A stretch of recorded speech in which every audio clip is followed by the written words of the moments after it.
what are the principles for organic agriculture? And then our General Assembly voted on this.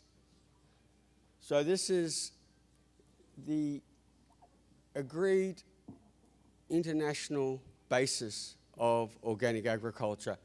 I haven't got the time to go through the principles here, but I would urge you to go onto our website and read them, because to understand what we mean by organic agriculture.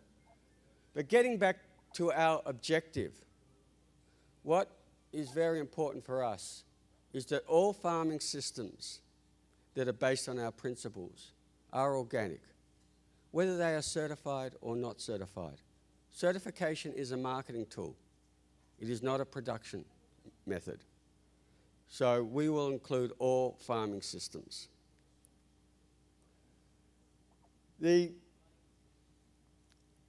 What I'd really want to talk about here, which I think is very important, is organic and agroecology from IFOAM's point of view.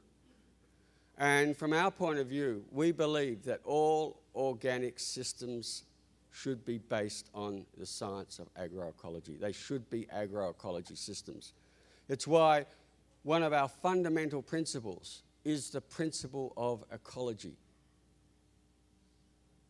In other words, you cannot be organic if you do not have an ecological system.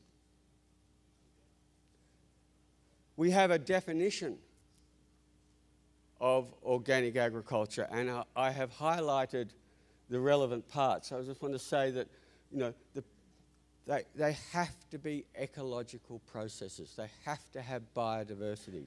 They have to have ecosystems. It is core to being organic. Similarly, we have our position paper on smallholders. We are becoming very active with smallholders because they are the majority of the world's farmers. It is very important to us. And we believe that in organic agriculture, that it should be based on the science, the scientific discipline of agroecology. So we're clear on that. And for instance, we do a lot of advocacy, promotion of organic systems. And, you know, we promote biodiverse smallholder farms because these are the most productive farms. You can produce more per hectare. And there's some very good work showing more nutrition per hectare through a biodiverse smallholder farm than extensive conventional monocultures.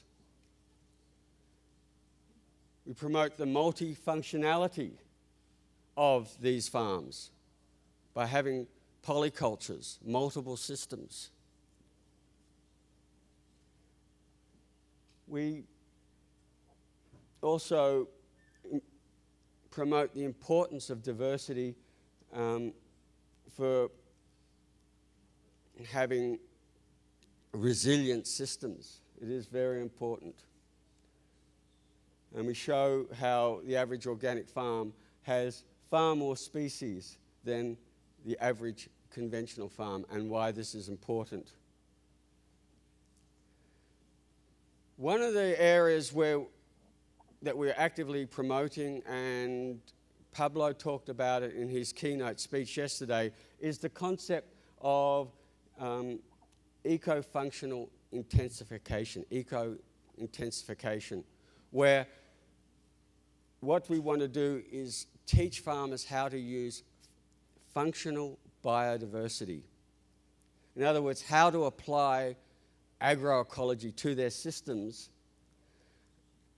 and use this functional biodiversity to provide the systems that are needed for the farm, the ecosystem services, rather than bringing in toxic inputs like pesticides and fertilizers into monocultures, as is done in conventional farming. In other words, we want to see diversity rather than reductionism. One of the examples we use is the concept of insectaries. And this is where we bring in flowering plants as functional biodiversity into the system. These are very important because many of the beneficial insects, it's their larval stage, their juvenile stage, that is the carnivore that eats the pest, will eat the caterpillars. The adult stages, they feed on nectar and pollen.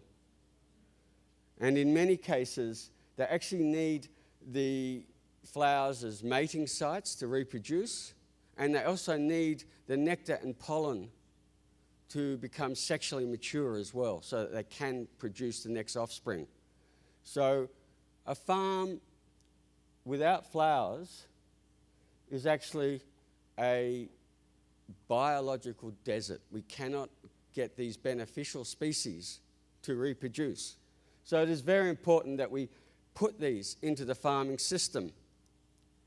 And we also give many examples on how to do this. There's no one right way. There are many ways. This is actually my own farm. And I took this picture deliberately out of focus so that I could highlight the sunlight. Because one of the things that we're using here is maximizing our solar energy to get maximum photosynthesis. In other words, what our crop isn't using, we can use that sunlight and that solar energy for other ecosystem services. And here, with the right plants, we can use them as a living mulch. Instead of having to bring it in, we grow it. We have the flowers to bring in the beneficial insects. It can suppress the weeds we don't want. It can conserve water. And very importantly, with the right species, we can fix all our nitrogen and improve our soil carbon.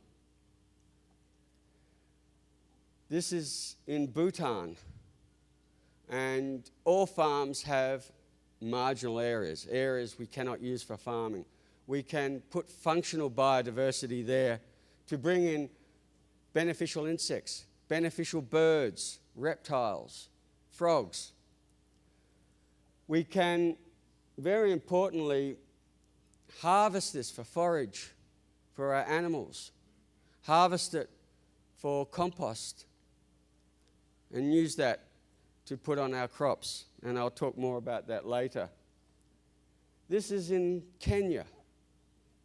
And hedgerows, very biodiverse hedgerows around organic farms. Once again, they provide the refuges, the host plants for our beneficial species, for insects, birds, reptiles, frogs. They also provide, very importantly, a barrier to stop the pests, because the pests have to pass through there, and if we have the predators in there, they will eat the pests before they get to our fields. They also provide windbreaks, which are very important. Windbreaks are underestimated in how much they can improve productivity. Once again, the biomass can be sustainably harvested. And in Africa now, they're using it not just for compost, but very importantly for biogas that they can use for all their cooking, for their lights. You can also use it for small engines to power them to make electricity, or for farm machinery instead of buying gasoline or petrol. This is a traditional farming system in China. I don't know if people have read Farmers of 40 Centuries, written more than 100 years ago, looking at these systems that have been going for more than 4,000 years, some of the longest examples of sustainable agriculture. And they work on the same principles. If you have a look there, they have many different crops, small areas of them. On the pathways and in the marginal areas, they leave what most people would consider weeds, but these are small flowering plants that are the host plants for the beneficial insects. And around the farm they have borders of bamboos and trees and other plants that also work the same way as windbreaks and as refuges for beneficial species, so that they get good pest and disease control by adding more biodiversity into the system. And doing it for 4,000 years, I think that proves that it works. Then, this is actually my own farm again. My neighbours think I'm a very messy farmer because I let legume vines grow in my trees. But I took this picture because I wanted to talk once again about how we're improving the efficiency of the system. You can see that the sunlight that my fruit tree isn't using is actually being used by a legume. And that legume not only gives me nitrogen and organic matter, but it also flowers and provides my pest production. It provides mulching. It suppresses weeds that I don't want. So I get many, many ecosystem services out of this system, and I produce good yields of high quality fruit. So this is, to me, is an example of good practice. This is an example of an orchard in Italy. I remember when I went there in 2008, and a lot of people thought that this was a neglected orchard. They did not understand the function. Once again, we have a lot of different plants using the sunlight that, in this case, the apricot trees, the fruit trees, aren't using. They're flowering plants so that they provide hosts for all the beneficials. They also provide nitrogen and green manure and build up the soil fertility. This is good management. This is what we want to encourage. And this is exactly what we want to stop. We have minimal solar capture, just the crop. But we have nothing there for the beneficial species. It's a desert underneath it. We have nothing to conserve water. We lose soil through wind and water erosion. We have nothing to fix nitrogen or carbon. This is what is promoted as best practice in conventional agriculture, but what we should say should be avoided at all costs. The other issue I want to talk about is food sovereignty and food security. Going back to our principles, our principle of care, we say that organic agriculture must contribute to food sovereignty. So this is one of our core principles in organic agriculture. And we see that food sovereignty is the key to food security. You cannot have food security without food sovereignty. It is the basis of it. And we are very active in the area of food security, particularly with the United Nations Committee on Food Security, but in also many other international arenas to get the messages across. And I think one of the most important messages that we need to get across is that good organic agroecological systems can significantly increase yields in smallholder traditional farming systems. There might be, as Roberto showed, an average yield gap with some of the high intensive chemical farming systems. But even then, if you saw the data that Roberto showed, we still have organic systems that can do better. And I would say if we had more scientific research, there's no reason why organic agriculture, agroecological systems should be low yielding. I know on my own farm in Australia, my yields are up in the top echelon with my conventional colleagues. It can be done. But I think what is very important here, this is looking where we have worked with traditional systems and taught them good organic, good agroecological practices to work with their traditional systems. And on average, when they reviewed it on Africa, we managed to get 116% increase in yields. In East Africa, 128%. And this wasn't a small review. If you can see there, we're looking at 114 projects that covered 2 million hectares and about 1.9 million campesinos, farmers. I think the other bit of information that is very important that came out of this is that this is the place where conventional agriculture, the Green Revolution, did not work. There is 10% less food per person in Africa now than there was 40 years ago in 1960. And so we had UNTAG, the United Nations Conference on Trade and Development, and UNEP, the United Nations Environmental Program, coming out and saying that they believed that organic agriculture was more conducive to food security than conventional agriculture and more sustainable in the long run. And one of the things that we're very pleased about, as a result of this now, the African Union, that's the organization of all the African nations, now has as part of their food security project, has a project of ecological organic agriculture. So I want to give this as an example. Roberto has already covered it, but I'll do it in a slightly different way. And Tigray in Ethiopia, I don't know if you remember, in the 1970s and 1980s, they had very bad famines where hundreds of thousands of people died because the land was so degraded.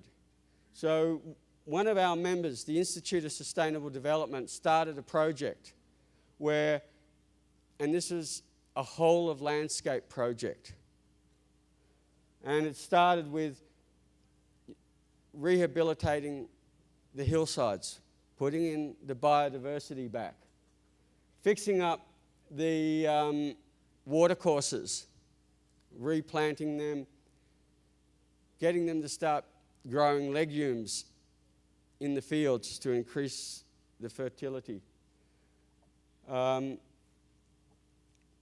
Very importantly too is to start putting borders, the insectaries I talk about, of biodiverse plants, and particularly leguminous plants to get nitrogen and to get ones that you can use for animal feed. And then, very importantly, they can sustainably harvest this and use it for compost and biogas. And particularly biogas has been a great success because they no longer have to cut down trees for firewood, for cooking. They can get all their cooking, they can get their lights, and as I said, you can also use electricity and small engines from biogas as well, so small machinery if they want to. And put the residue of the biogas as compost onto the fields. Roberto showed you one of the slides. This is, for me, I think is very good scientific data. It's peer-reviewed science. They looked at, because they encouraged them, once again, not to just monocrop, but to grow many types of grains and legumes. Here they're looking at 4 of the cereals, 4 of the grains and 1 legume. And I think, if you have a look, this is the traditional, what they used to get. This is with the compost or the biogas residue. They also allowed them to use conventional agriculture as well in this project. It wasn't, and this is the yields that they got with chemical fertilizer. Very quickly the farmers realized, and they changed to compost because they're getting higher yields. This costs a lot of money. This they could make for free.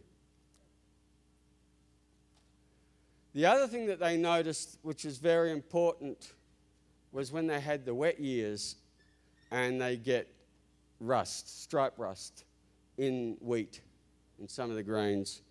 And they noticed that the composter did not get it, but the chemical fertilizers ones got the rust. And here you can see they're side by side. The same level of spore infection from the rust disease. But this one is resilient. The difference is that it has had compost.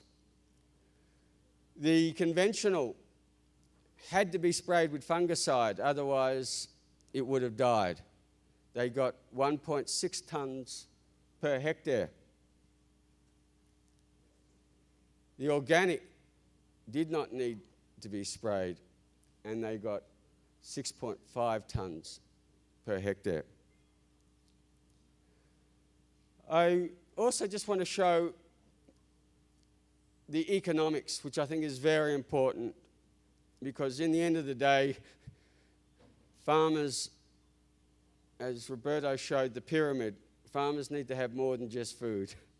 They also want to have an income so they can send their children to school, so they can build reasonable houses, so that they can afford transport, clothes, everything that we want, they want. And they have a right, just as we have a right to get that. So they have to have an income.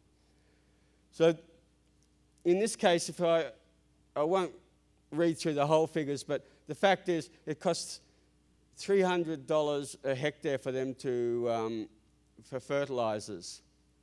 And they, like most farmers, they're in debt. They have to borrow that money and pay interest and then pay that money back at the end. They, the price that they got was $45 for 100 kilograms, which meant that their gross for their farm was $2,225. When they paid off the fertilizer is $1,725. The organic, because there was no cost, it's just family labor to make the compost. And we're talking about the same price. We're not talking about now any organic premium here, because in Ethiopia there is no organic premium. But they got the higher yield of 6.5 tonnes per hectare as against 4.5 for the conventional. And so they earned just under $3,000 per hectare, but they did not have to pay money back to the moneylender for the buying the fertilizer. So this is all money that they can keep. It makes a big difference. There were other advantages that came out that they noticed. And in terms of soil erosion, in terms of better water holding capacity, as the years went by, their soils improved. I think one of the most important things too is that the good farmers could actually also make and sell compost as an extra income. And that could be quite a considerable income and sometimes worth more than the crop itself. So that gave them an extra cash flow. They also had other things like, well, I haven't put in there, because of all the revegetation, they now have beehives and they're making income out of honey as well. That's another cash crop for them. So the last thing I want to talk about, and I think this is very important, is the issue of certification. And I want to say clearly with iPhone, once again, you do not have to be certified to be organic. That's a choice that farmers can make if they want to get a market premium. So the farmers we showed you in Ethiopia, they're organic farmers, but they have no organic market, so they choose not to be certified because there is no benefit to be certified. The only benefit to be certified if you will get a market premium, if your market needs you to be certified and they're prepared to pay you more. However, from our point of view, when we look at the majority of the world's farmers, the smallholders on 2 hectares or less, $400 or less per year, they cannot afford individual certification. So one of the things that we do, and the reality is the majority of organic farmers, they're certified in groups. If we can do it in a group and spread it, it is cost effective. So when I talked about 1.8 million farmers that are certified under either third party or PGS, most of them, the great majority of them, are under not individual certification, under group certification.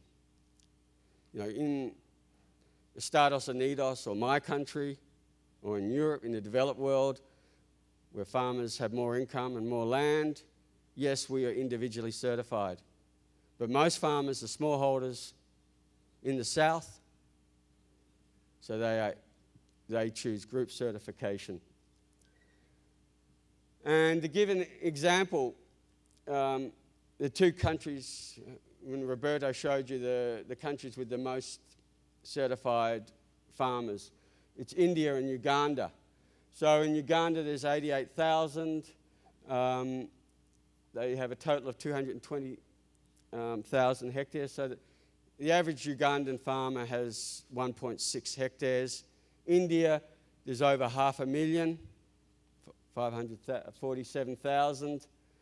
And they have around 1.1 million hectares. So the average size farm in India is about 2 hectares. But all these farmers are not individually certified. They work as farming groups. Group certification is okay where, I suppose one of the things too I'd like to say for iFarm, we work on the principle, put food on the table first and work outwards. So where farmers are having a commercial crop, we want them to feed the family, feed the district, and the surplus can be the commercial crop for exports.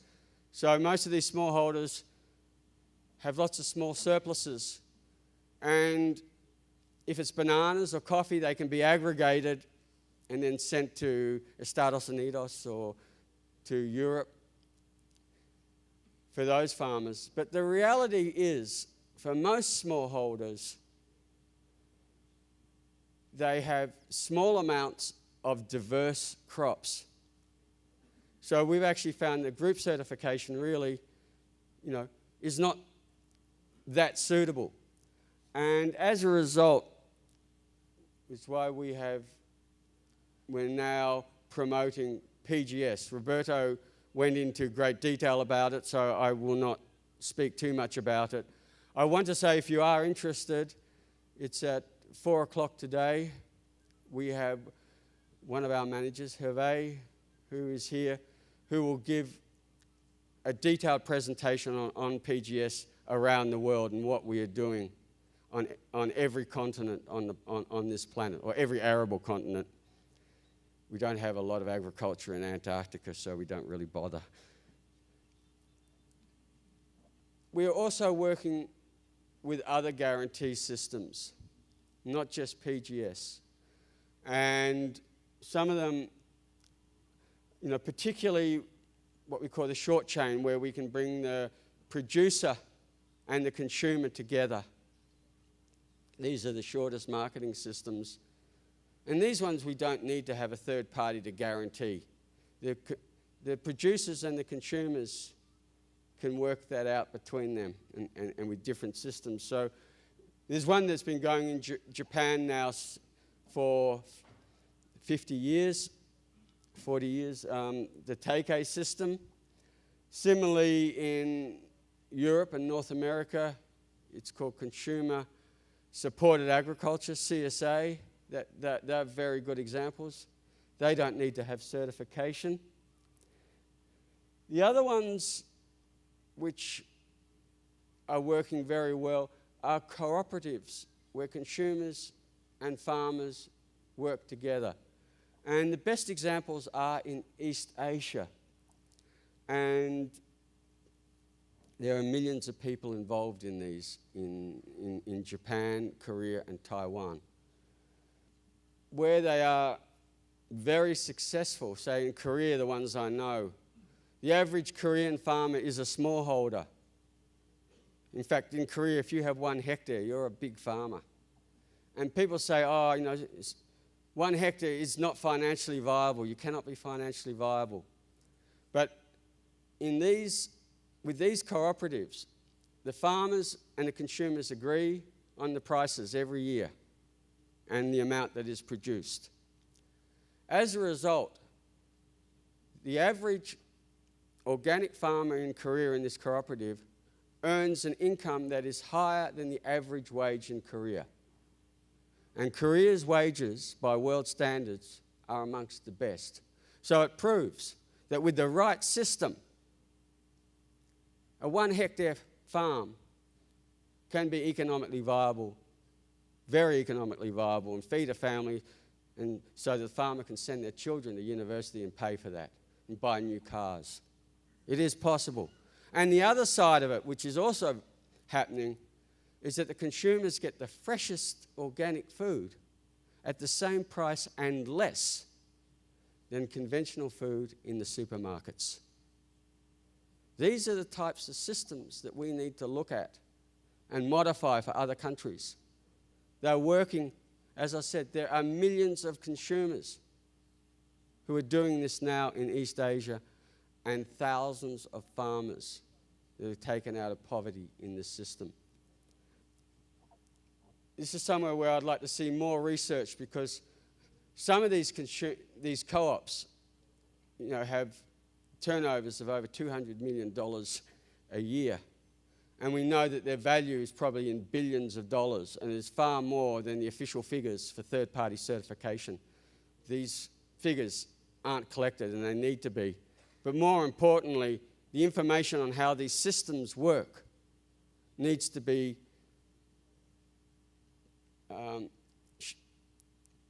translated and taken around the world, so other communities can look at these and see if they can adapt them for their countries. Also, the other one that we are, promoting, because not everybody wants to be part of a group of farmers, and a lot of farmers are individuals, and they want to stay individuals. So we see farmers markets, and particularly farmers markets that can have a system where they look at the farms to guarantee that they are organic, as also a viable way of allowing farmers to sell their products locally. So this is another area that we're promoting. And for instance, Roberto showed you, in the Agroeco project, the farmers markets in Cusco. And the hosts of our Congress next year in Turkey, Buğday, that's what they do. They promote farmers markets throughout Turkey as the way for farmers to get access to income. So what I want to end on is, for us, this is about farmer empowerment, farmer choice. It's up to the farmer to decide what they want, but now we can give them a lot of choice. If they want to be certified or not, if they want PGS, if they want to be part of a co-op, if they want a farmer's market, or do several of them. Some farmers do several. But the whole idea here is that farmers now can have multiple choices as to the marketing system that is best for them. Not for us to tell them what to do, but to give them the opportunities and for them to decide which way they want to go. So I will end it with that and say, muchas gracias.